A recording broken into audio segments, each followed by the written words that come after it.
Hello everybody, and welcome back to Let's Read Morrowind. So I'm going to have a bit of a chat about the Morrowind Let's Play that's going so far. I'm going to address some of your feedback that I've had, and questions and comments. Then I'm going to talk about my own thoughts about how things are going, and then we're going to read a bunch of books that we found in the Mages Guild High Office, if you like. So, your feedback. You guys really seem to be enjoying this. The way that I can kind of gauge this is that after a couple hours, I haven't got many comments, and I always find that as a good thing. You know, a couple hours after I upload, if I haven't been told a lot, if people haven't picked up on anything, I'm generally like, yeah, okay, it's a good episode, because people haven't said, you know, taken issue with this or that, and so that makes me pretty happy. You know, when I haven't heard much in like 6 hours after I uploaded it, then I'm like, okay, it's a good episode and I'm happy with it. So no feedback sometimes is good feedback. Not that I don't get no feedback, if that makes sense, because those of you who do post comments are usually quite amusing, entertaining, informative, and thanks, basically, for commenting and let me know what you think. There's two main things that I want to address in this section, which is about your feedback, because I can't address all the comments, and some of them don't really need a reply. They're just, like, noting things and whatever. So, first of all, somebody asked how Karish would feel about working for the Blades, and I think that because the Emperor was mentioned in that, he would take it pretty seriously. We know that Carriage has a sense of duty, so depending on who it is, I suppose. But yeah, so how he would feel at least inclined to check it out, to find out what it's all about. So there's that. He'd be intrigued, let's say. The second one is going to be slightly longer. And it's about the Mages Guild versus the Avani, pretty much. So I want to go back to before this LP started. And the whole point of this LP, the whole aim of it, the idea of doing the LP and playing as a wizard in House Tilvani, doing the mages, doing the main quest, and doing the tribunal happened before we created Karish. So I decided that, yeah, I want to do a Morrowind LP, as we decided ages ago. Like, you know, at the end of VMware, I said, I'm going to do a Morrowind LP, and here we are doing it. Then I decided, well, I want to do House Avani. It's one of the coolest houses. I enjoy it as a player more than the Mages Guild. So, yeah, alright, so we'll do that, and we'll do Tribunal, because I never finished it, and because we do Tribunal, we might as well do the main quest as well. So then I decided on the character. So I thought it'd be really cool to play as a mage who doesn't really touch things, who doesn't use equipment, was the initial driving thing behind the build. He doesn't use equipment, so he summons all his equipment. But then the reason was why? Why doesn't he use weapons and such? And so then came the idea that he doesn't like touching things. He doesn't like using, getting his hands dirty. And so then came the whole looting thing, where if he doesn't like his hands dirty, he probably wouldn't touch things that are nasty and icky and stuff. So that's how the character of Karish developed, his main sort of traits, and the whole gimmick behind his build, if you like. So then we get on to the whole Mages Guild versus House Tilvani thing, because somebody posted a message, and they were quite right in saying this to a point, in that he won't do jobs for the Mages Guild because it involves icky mushrooms, but then he gets to House Tilvani and he's told to find some muck, he's told to deliver a dress, deliver a letter. These are servitude type things. These are for a servant to do, so they're not even remotely like a mage's thing to do, so why would he do that? Quite right. Absolutely perfectly acceptable point of view, and I am surprised it took a couple of days for that to come through, but I only got one of those comments. I thought I might have got more, even though the feeling might be there, it just hasn't been voiced. So it's important to note that I want to do House Tilvani. That's the quest that I want to do for this LP. And I did say it was going to be light roleplay, even though it doesn't seem to be. But if you go back to episode 1, about 3 minutes in, I'm talking about it, and I said this is going to be a light roleplay thing. It doesn't seem to be, and that's my own fault, because then I go straight into like all the quirks and stuff of Karish and everything, which is my own fault. But let's not forget, I want to play House Avani. But let's look at this, okay? So Karish gets onto Vvardenfell, and as we know, he's quite confident in his own abilities, shall we say, and he's quite arrogant to a point. And so he gets he goes into Balmora, and really new, like his first day on Vvardenfell, and he goes in and he joins, and they want him to collect icky mushrooms, and he's like, no, I'm too good for that, and so he doesn't do that quest. Fast forward to last episode, we get to House Avani. Look at us. We had, when we went into there, 4 gold to our name. We'd been around Vivek. We found a little bit of work as a shopkeeper's assistant. We came to House Tilvani pretty penniless, despite all our misadventures so far. And so we had to take the job. Carriage was desperate. He is really impressed with House Tilvani, like their network here. Much more impressive than the Mages Guild. Mages Guild, like I sort of touched on, rents little apartments and shops in cities that are already built. House Tilvani have their own network of mushroom towers, settlements, and transport. So they're obviously far more powerful, which appeals to Karish. And he had no choice but to take those chores, which is what they are, because he's, like I say, he's destitute, he's penniless, he's wearing this, so that's why he did it. Yes, he has some money now, but he's far more inclined to join House Tilvani, because I want him to. Let's not forget that. So that's why we are. And yes, some of the missions are quite menial. Collect some muck, collect some soap, deliver a dress, but the coded message is to the most powerful mage in Vvardenfell. Not that we know that yet, but that's an opportunity for, or maybe he does know that, I don't know, for us to do a bit of networking.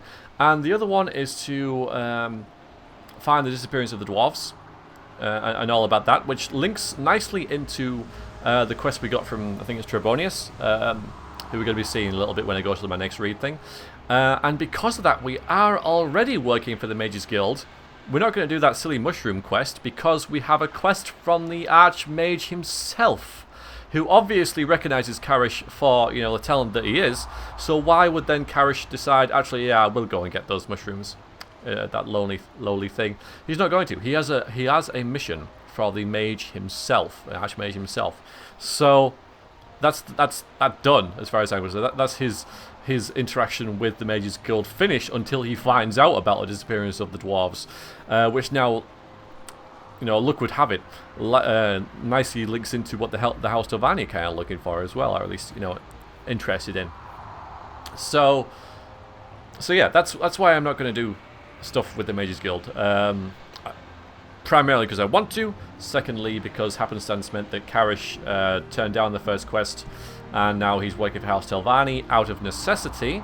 And thirdly, because now he has a mission from the Archmage himself, so why would he then lower himself to collecting alchemical ingredients for some lowly Mage Guild leader? So yeah, there's that. Now it could be argued, wander off with this money and not bother with House Avani, but as I said, I want him to join them, and he does have this vague sense of duty, which you could say I'm ignoring for the mushroom quest, but equally you could think, mushroom quest, Mages Guild, experience of the dwarves, so that's sort of overridden it. They can find anybody to find that. Anybody who walks through the door, they can ask to get the mushrooms. They can get them themselves. They can buy it from a vendor or whatever. So he probably in his mind think that because days have passed, that quest has already been done. Hira or Jira or whatever has already got those now. So that quest is erased from his mind You know, he's got far more important things. He may well go and turn the frost salts back to my bastion in Plagiad, but apart from, he probably won't do any more of that. Even though I kind of want to as a player, because it's a new thing that I haven't found before. So maybe we will, maybe we won't, but I'll cross that bridge when we come to it. Anyway, so yeah, so there's that. I hope I, you know, explained that well enough for those of you questioning why he's part of Avani and has ditched the Mage's Guild, but you know, he kind of hasn't. He's got the Archmage's quest, and Avani is kind of why I want him to go, because I know we got into my thoughts. So new part of the video. My thoughts are that I'm really glad I got here, finally. I think 6 episodes in and finding the guild that we're going to be, I'm going to call it a guild, you know, a house, whatever, that we're going to be doing. It's going to be our alias, if you like, as part of the Blades quest. It's about right, you know, six hours in, we finally get here. So I'm glad that I came here, rather than sort of like going back here and so forth, staying in Vivek. Because we can start next episode now by saying, right, we're going to do this mission, we need to get here, we need to do that, then we need to come back. Maybe not in the whole episode, but that it's the first time that I'm able to start an episode in this LP and have an actual goal of we need to go somewhere and see something and know where to go for that. And I know we kind of had that when I started the murder quest, admittedly, but this is the first time I really feel it's like a driving force behind what we're doing. So I'm just really glad that I came here. Now we have all these quests to do, and the LP is really shaping up, because we have 3 major things to do in this Let's Play, as well as all the other things that are going to come up. To House Avani, main quest, and Tribunal. I've played them through the main quest twice before, one with interactive Morrowind, once by myself, and I've never finished Tribunal ever, so that'll be kind of interesting to do. Okay then, so I hope that that helps. If I miss anything out, then please post it again, and I'll address it next time, or briefly in the next episode, which will be on Sunday, as you know. If you feel like I'm not ignoring your comment, it's probably because I don't feel it's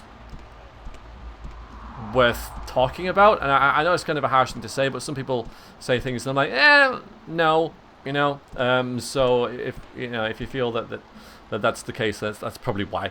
I'm just kind of not into the idea or whatever, but I can't write everything down, and I do forget. I'm not, you know, I am sort of human. I don't do this full time, so sometimes I read a comment and kind of dismiss it, and then don't get back to it on one of these. So if that's happened, then I apologise. But you know, it's kind of the way it is.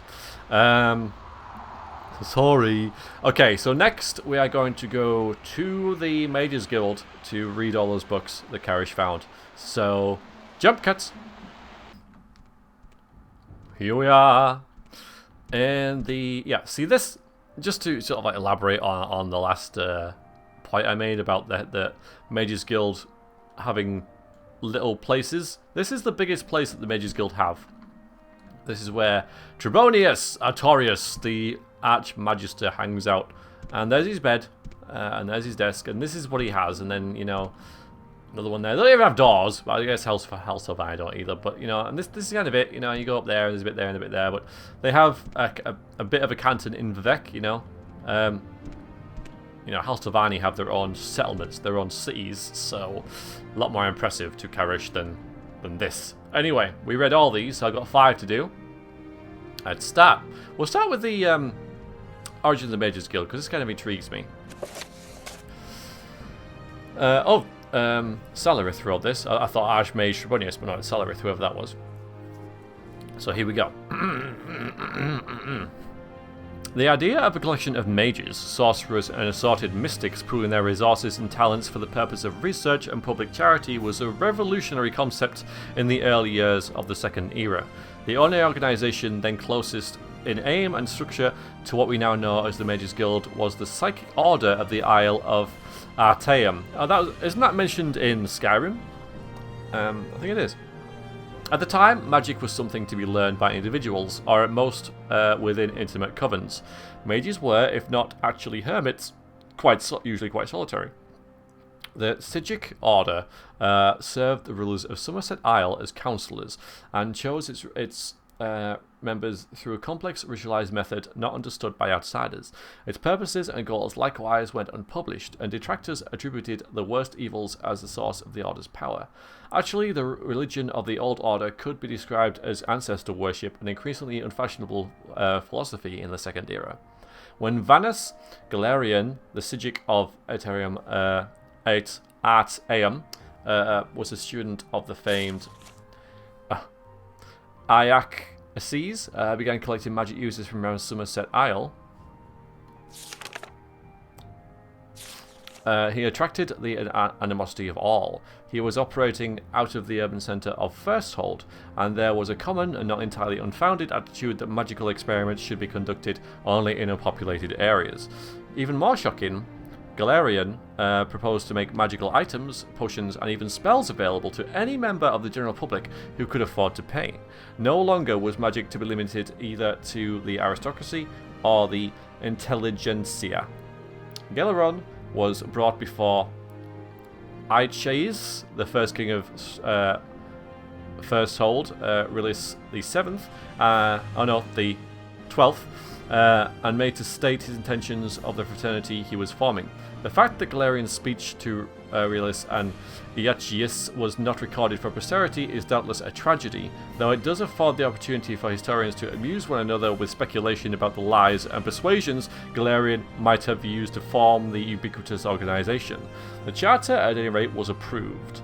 Almost immediately after the guild was formed, the question of security had to be addressed. The Isle of Artyom did not require force of arms to shield it from invaders. When the Sigic Order does not wish someone to land on its isle, it and all its inhabitants simply become unsubstantial.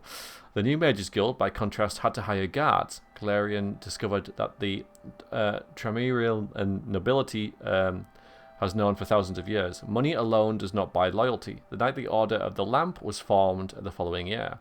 Like a tree from an acorn, the Mages Guild grew branches all over Somerset Isle and gradually the mainland of Tamriel. There were numerous records of superstitious or sensibly fearful rulers forbidding the guild in their domains, but their heirs or heirs' eventually recognized the wisdom of allowing the guild free reign. The Mages Guild has become a powerful force in Tamriel, a dangerous foe if a somewhat disinterested ally.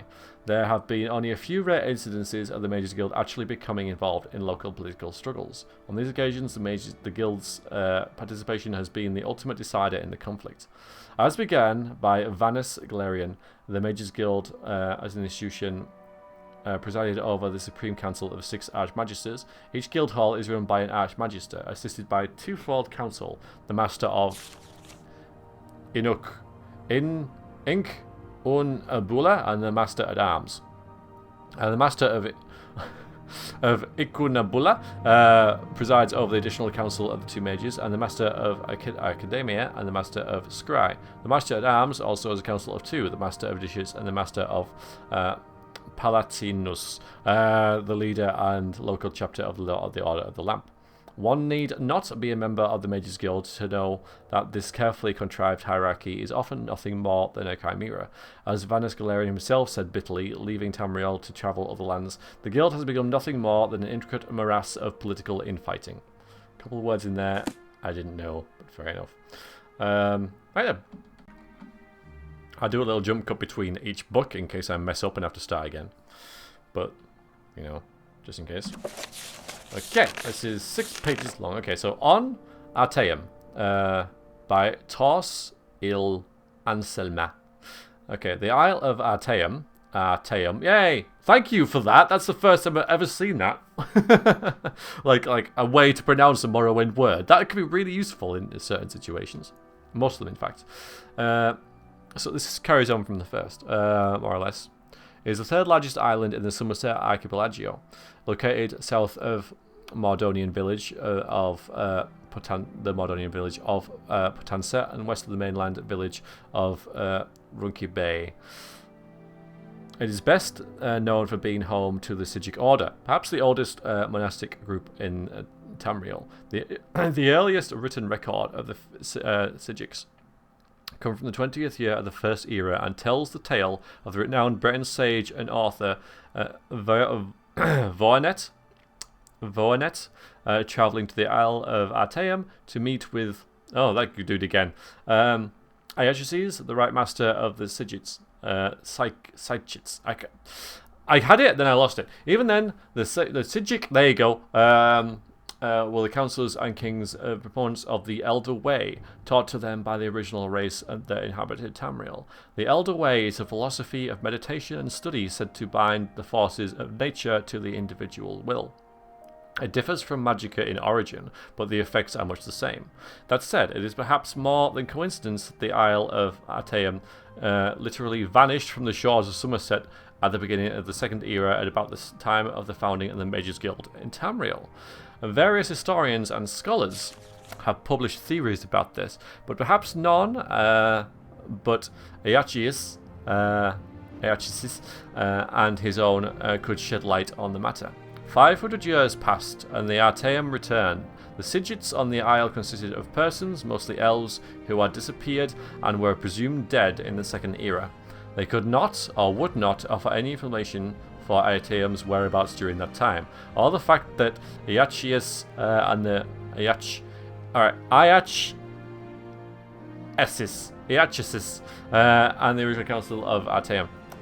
Currently, the Sigics were led by Lawmaster Celerus, who was president of the Council of Artyom for the last 250 years. The council's influence in Tamriel and politics is tidal. The kings of Somerset, particularly those of Morrowind, have often sought the Sigics' opinion. Emperor Uriel V was much influenced by the council in the early, most glorious parts of his reign before his disastrous attack on Akavir.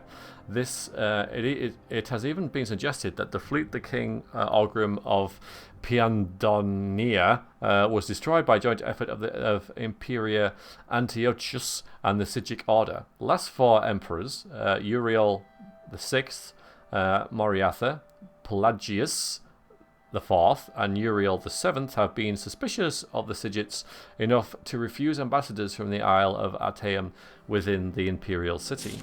The Isle of Artyom is difficult to chart geographically. It is said that it shifts continuously, either at random or by decree of the council. Visitors to the island are so rare that it is almost unheard of. Anyone desirous of meeting with a Sigic may find contacts in Pontanza and Runki Bay, as well as many other kingdoms of Somerset. Were it more accessible, Artyom would be a favoured destination for travellers.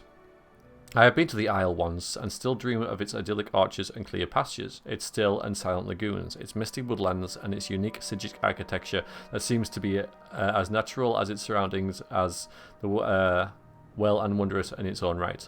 The Kepora Tower in particular I would study, for it is a relic from the civilization that predates the High Elves by several hundred years, and is still used in certain rites by the Sigics.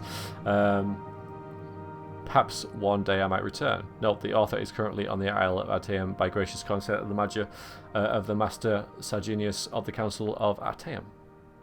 Neat! So we are learning stuff. Galarian the Mystic by Asgrim Kolsgreg. During the early blood years of the Second Era, Vanus Galarian was born under the name Trichtus, a serf in the estate of a minor nobleman, Lord Gernese of, God's sakes, the names, of Sol Ichish on Ker. Trichtus's father and mother were common labourers, but his father had secretly, against the law of Lord Gernese, taught himself and then Trichtus to read. Lord Gernese had been advised that literate serfs were an abomination of nurture and dangerous to themselves and their lords.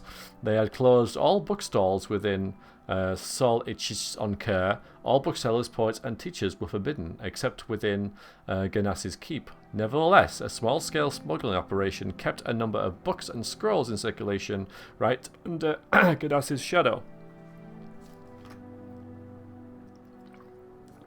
When Treacherous was 8, the smugglers were found and imprisoned.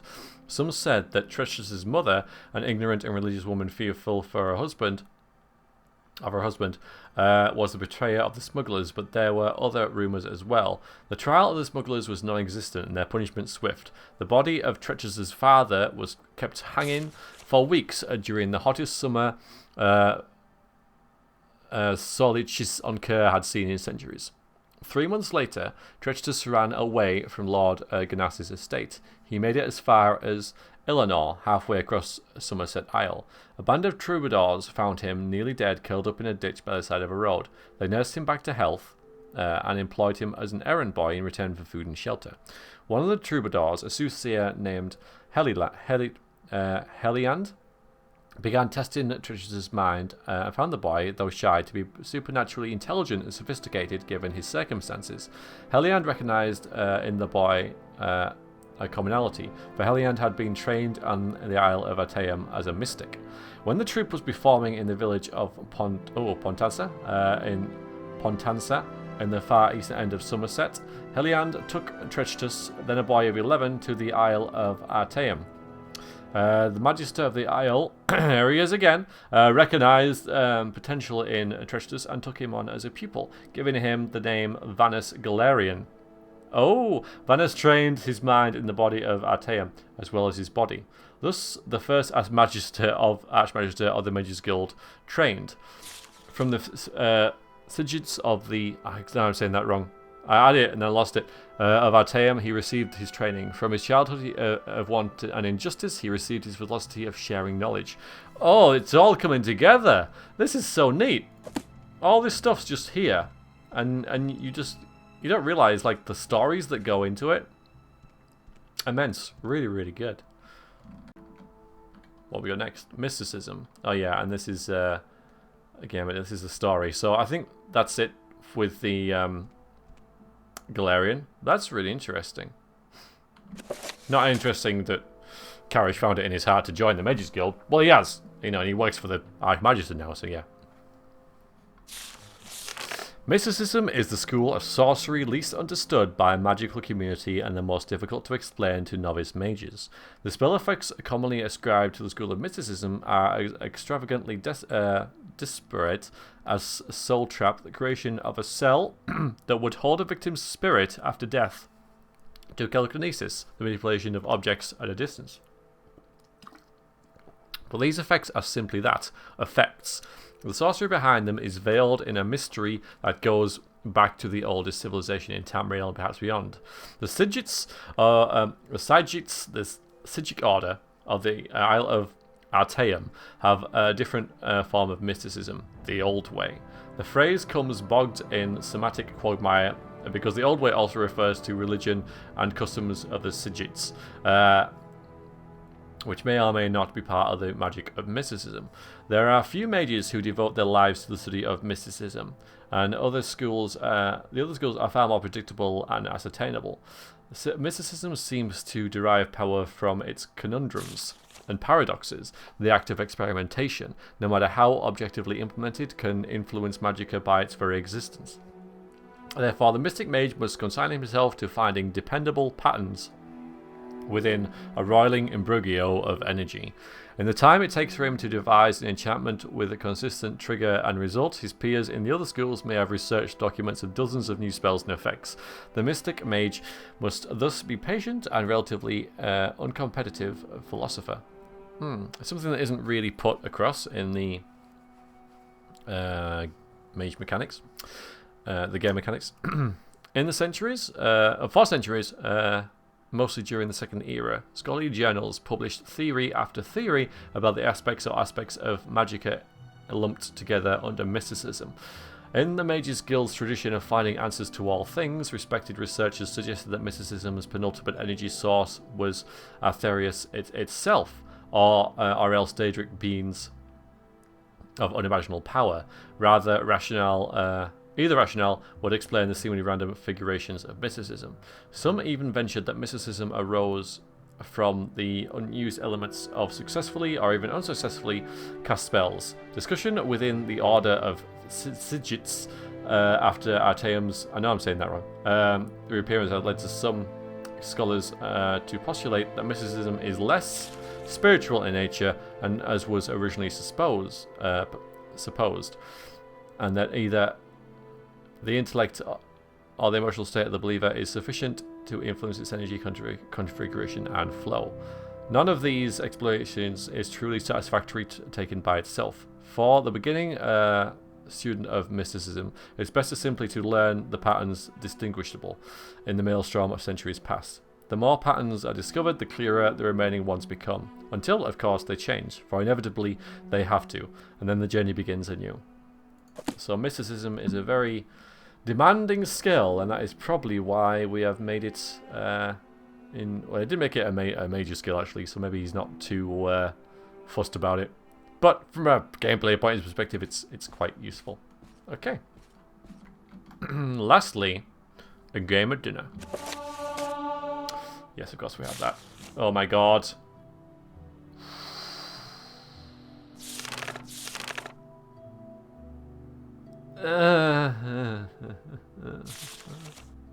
Fair enough. Forward from the publisher. The history behind this letter is almost as interesting and dark as the story it tells. The original letter to the mysterious Dunahane was copied and began circulating around the ashlands of Arnfell a few months ago. In time, a print found its way to the mainland and Prince Halu Hessa's palace outside Amalexia. While the reader may conclude that after reading this letter that the prince would be furious about such a work, impugning his highness with great malevolence, quite the reverse is true. The prince and his mother, Queen Berenzia, had it privately printed into bound copies and sent to libraries and booksellers throughout Morrowind. As a matter of record, the prince and queen have not officially stated whether the letter is a work of pure imagination or based on actual occurrence. The house Dress has publicly denounced the work, and indeed no one named Dunahane, despite the suggestion in the letter, has ever been linked to the house. We leave the reader to interpret the letter as he or she believes. Dark Liege Dunahane.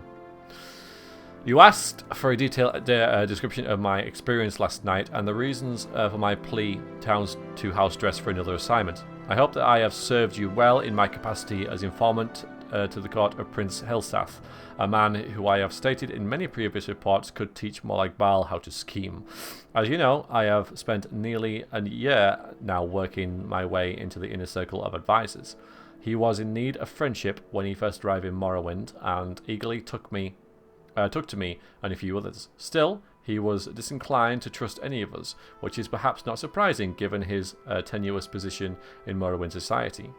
For your unholiness's recollection, the prince is the eldest son of Berenzia, who was once the queen of Morrowind, and once the queen of High Rock in the kingdom of Wayrest. At the death of her husband, Prince Helsath's stepfather, King Edwire, there was a power struggle between the prince and Edwire's daughter, Princess Elisana. Though details of what transpired are imperfect, it is clear that Elisana won the battle and became queen, banishing Helsath and Berenzia. Berenzia's only child, Morgaya, had already left the court to marry and become queen of Somerset Isle, kingdom of Firsthold. Berenzia and Helsath crossed the continent to return to Morrowind only last year. They were well received by Berenzia's uncle, our current king, Lalu Arinth Lethan, who had taken the throne after Berenzia's abdication more than 40 years ago. Berenzia made it clear that she had no desires to reclaim the throne, but mainly to retire to her family estates. Helsath, as you know, has lingered in the royal court, and many have whispered that while he lost the throne in Wayrest, he does not intend to lose the throne in Morrowind at Lethan's death. I've kept your unholiness informed of the prince's movements, meetings and plots, as well as the names and characters of his other advisors. As you may recall, I often thought that I was not the only spy in Helsath's court. I told you before that particular Dunmer, councillor of Helsath, looked like a fellow I had seen in the company of Thola Sarioni, the archcanon of the Tribunal Temple. Another, a young Nord woman, has been verified to visit the Imperial fortresses in Balmora. Of course, in their cases, they might well have been on Helseth's own business, but I couldn't be certain. I had begun to think myself paranoid as the prince himself when I found myself doubting the sincere loyalty of the prince's chamberlain, Burgess, as a Breton who has been in his ploy since the days of the court in Wayrest. That as background on that night. That is the background on that night last night. Yesterday morning, I received a curt invitation to dine with the prince. Based only on my own paranoia, I dispatched one of my servants, who was a good and loyal servant of House Des, to watch the palace and report back anything unusual. Just before dinner, he returned and told me of what he had witnessed. A man cloaked in rags had been given entrance to the palace and had stayed there for some time. When he had left, my servant saw his face beneath the cloak, an alchemist of infamous repute, said to be leading suppliers of exotic poisons. A fine observer, my servant also noticed that the alchemist entered the palace smelling of wickweed, bitter green, and something alien and sweet. When he left, he was odorless. He had come to the same conclusion as I did. The prince had procured ingredients to prepare a poison. Bitter green alone is deadly when eaten raw, but the other ingredients suggested something far deeper. As your unholiness can doubtless imagine, I went to dinner that night prepared for any eventuality. All of the Prince Helseth's other councillors were in attendance, and I noticed that all were slightly apprehensive. Of course, I imagined that I was in a nest of spies, and all I knew of the prince's mysterious meeting.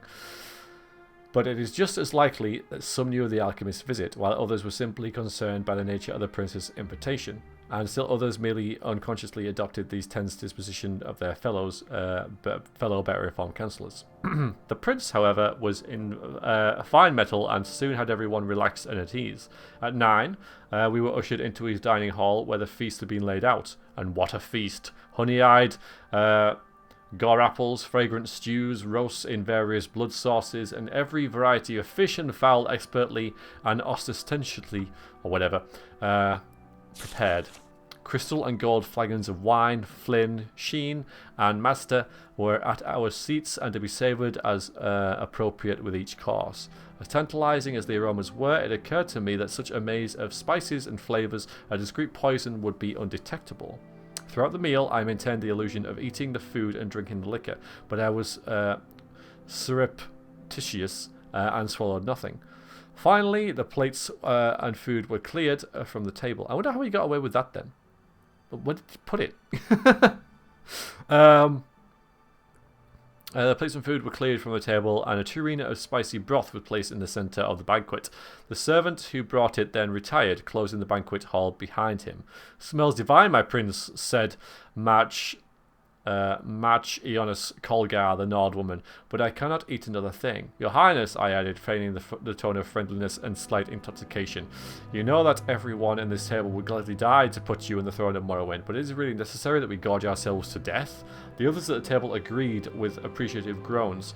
Prince Helseth smiled. "I swear by Verinia the Gifter, my dark liege, even you have not seen a smile such as this one." Ironic words. You see, an alchemist visited me today, as some of you already doubtless know. He showed me how to make a marvellous poison and its antidote, a most potent potion, excellent for my purposes. No restoration spell will aid you once you've ingested it. Only the antidote in the tureen will save you from certain death. And what a death, from what I've heard. I'm eager to see if the effects are all that the alchemist promised. It should be horribly painful for the afflicted, but quite entertaining. No one said a word. I could feel my heart beating hard in my chest. "Your Highness," said Alarat, the Dunmer, I suspected of the alliance with the temple. "Have you poisoned someone at this table?" "You are very astute, Alarat," said Prince Helseth, looking about the table, eyeing each of his advisers carefully. "Little wonder I value your counsel, as indeed I value all in this room. It would be perhaps easiest for me to say who I haven't poisoned. I haven't poisoned any who serve but one master, any whose loyalty to me is sincere. I haven't poisoned any person who wants to see King Helseth on the throne of Morrowind. I haven't poisoned anyone who isn't a spy for the Empire, the Temple, the House of Avani, the House of Redoran, the House of Enderil, the House of Dress. Your Unholiness, oh yeah, he looked directly at me at his last words. I know that in certainty. My face is practiced at keeping my thoughts from showing, but I immediately thought of every secret meeting I've had, every coded messages I sent you in the house, my liege. How could he? What could he know? What could he, even without knowing, suspect? I felt my heart beating even faster. Was it fear or poison? I couldn't speak. Certain as I was in my voice, that my voice would betray my calm facade. Those loyal to me, who wish harm on my enemies, may be wondering how I can be certain that the poison has been ingested. It is possible that the guilty party, or dare I say parties, were suspicious and merely pretended to eat and drink tonight, of course. But even the craftiest of pretenders would have to raise a glass to his or her lips and put empty forks or spoons to their mouths to play the charade. The food, you see, was not poisoned. The cups and cutlery were. If you did not partake out of fear, you are poisoned just the same, but sadly miss an excellent roast. Sweat bead on my face as I turned from the prince so he could not see. My fellow advisors, all of them, were frozen in their seats. From the Marconius Colgar, white with fear, to Kemla Inbib, visibly shaking, to the furrowed, angry brow of Alarat and the statue-like stare of Burgess. I couldn't help thinking then, could the prince's entire councilship be comprised of nothing but spies? Was there any person at the table loyal? And then I thought, what if I were not a spy myself? Would I trust Helsath to know that? No one knows better than his advisors, both the depth of the prince's paranoia and the utter implacability of his ambition. If I were not a spy for the house dress, would I then be safe? Could a loyalist be poisoned because of a not so innocent misjudgment? The others must have been thinking the same, loyalists and spies alike. While my mind whirled, I could hear the prince's voice addressing all assembled. The poison acts quickly. If the antidote is not taken within 1 minute from now, there will be a death at the table. I couldn't decide whether I had been poisoned or not. My stomach ached, but I reminded myself it could have been the result of sitting at the sumptuous banquet and not partaking. My heart shook in my chest, and bitter taste like a tamarind sprung in my lips. Again, was it fear or poison? These are the last words you will hear if you are disloyal to me, said Prince Helsath, still smiling that damn smile as he watched his advisors squirming in their seats. Take the antidote and live. Could I believe him? I thought of what I knew of the prince and his character. Would he kill a self-confessed spy at his court, or would he rather send the vanquished back to his masters? The prince was ruthless, but either possibility was within his manner. Surely the theatricality of this whole dinner was meant to be a presentation to instill fear. What would my ancestors say if I joined them after sitting at a table, eventually dying of poison? What would they say if I took the antidote, confessing my allegiance to you and the house dress, and was summarily executed? And now I confess, I thought of what you might do to me even after I was dead. I had grown so light-headed and filled with my own thoughts that I didn't see Burgess jump from his seat. I was only suddenly aware that he had the tureen in his hands and was gulping down the liquid within. There were guards all around, though I never noticed them entering. Burgess, said Prince Helsath, still smiling, you have spent some time at Ghostgate. House Redoran? You didn't know? Burgess laughed sourly. No, house. I report to your stepsister, the Queen at Wayrest. I have always been her employee. By Akatosh, you poisoned me because you thought I was working for some damnable dark elves? You're half right, said the prince. I didn't guess who you were working for, or even that you were a spy. But you're also wrong about me poisoning you. You poisoned yourself when you drank from the tureen. I knew it! I thought that might... Oh, brilliant. Oh, that was amazing. Your Unholiness... You don't need to hear how Burgess died. I know that you have seen much over the many, many years of your existence, but you truly don't want to know. I wish I could erase the memory of his agonies from my own mind. The council was dismissed shortly thereafter. I do not know if Prince Helsath knows or suspects that I too am a spy. I did not know how many others last night were as close as I was from drinking the terrain before Burgess did. I only know that if the prince does not suspect me now, he will. I cannot win at the games he mastered long ago at the court of Wayrest, and I beg your holiness, my dark liege, Dunahane, to use your influence in house dress to dismiss your loyal servant from this charge. Wow. Of course, the anonymous writer's signature had not been on any reprint of the letter since the original. So that was a long story, but it was good.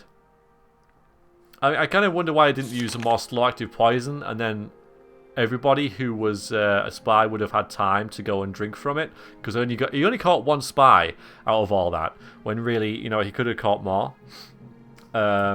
if he'd have used a poison that maybe, you know, took a day. But still, I guess it was this as well, the agonies from his mind and stuff, you know, so, you know, this could happen for you if you stay here, because I suppose it did work, because this guy is begging to leave, so he would know the spies anyway because they'd vanish. So yeah, it works. Very good, very nice. Alright, that has been Let's Read Morrowind. Thank you for watching, hope you enjoyed this episode. Hopefully see you Sunday. Until then, take care. Toodaloo.